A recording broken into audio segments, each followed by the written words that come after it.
what happens down there in menopause. I am so excited to talk to you about this today that I'm doing it even with a frog voice because I have a cold, but I just couldn't wait to talk about this with you. Do you notice that you have urgency to go to the bathroom and that the urge is disproportionate to the amount of urine that comes out? Do you have to wake up multiple times a night to go to the bathroom? Do you ever leak on the way to the bathroom because you can't hold it? That's not normal, and it's not normal aging. These symptoms start with childbirth because of the stretching and damage to the bladder of a baby coming through. And sometimes even without having a baby, it starts in women who do a lot of exercise because the pounding on the bladder stretches the nerves that supply the bladder. And then that urgency feeling is a inappropriate bladder contraction. Now, for a lot of women, it's livable until menopause, right? Doesn't mean you should live with it just because it's tolerable. There's treatments for it. Let's go back to the menopause thing. There is a lot of estrogen receptors down there at the base of the bladder, inside the vaginal tissues, on the outside. And without estrogen, things thin out and it gets uncomfortable and urgency gets worse. And then, whoops, when I sneeze, I leak a little bit or I leak a lot. The leaking with straining and sneezing and things like that is called stress incontinence. The leaking with urgency or the feeling like you got to go way too often is urgency or urge incontinence. You do not have to live with it. There are things we could do. So number one, topical estradiol or estriol down there replenishes the tissues. They get some of their elasticity back, lubrication, better function of the nerves, so much better. But sometimes that's not enough. Sometimes you need more than topical estrogen, or maybe you've been told you shouldn't take estrogen. I don't know if I agree with that. We would have to have a discussion about it. However, for some reason you don't want to use it.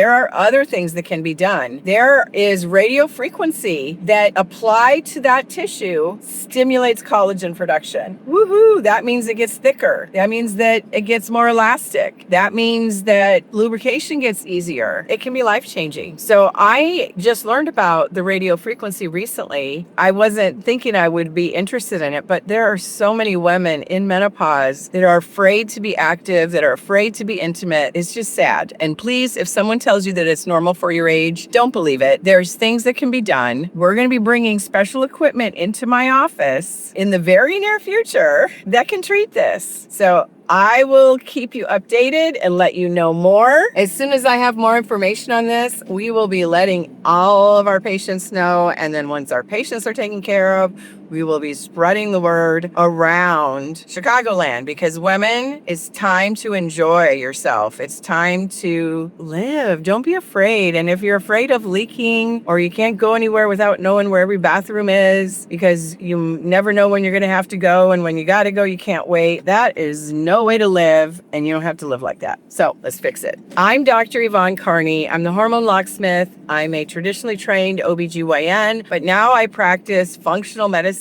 Let's get you healthy from the inside out so that you can live the life you were meant to live. If any of this resonates with you, I'd appreciate a subscribe or a follow. And if you know anybody else that needs to hear this, please send it to them.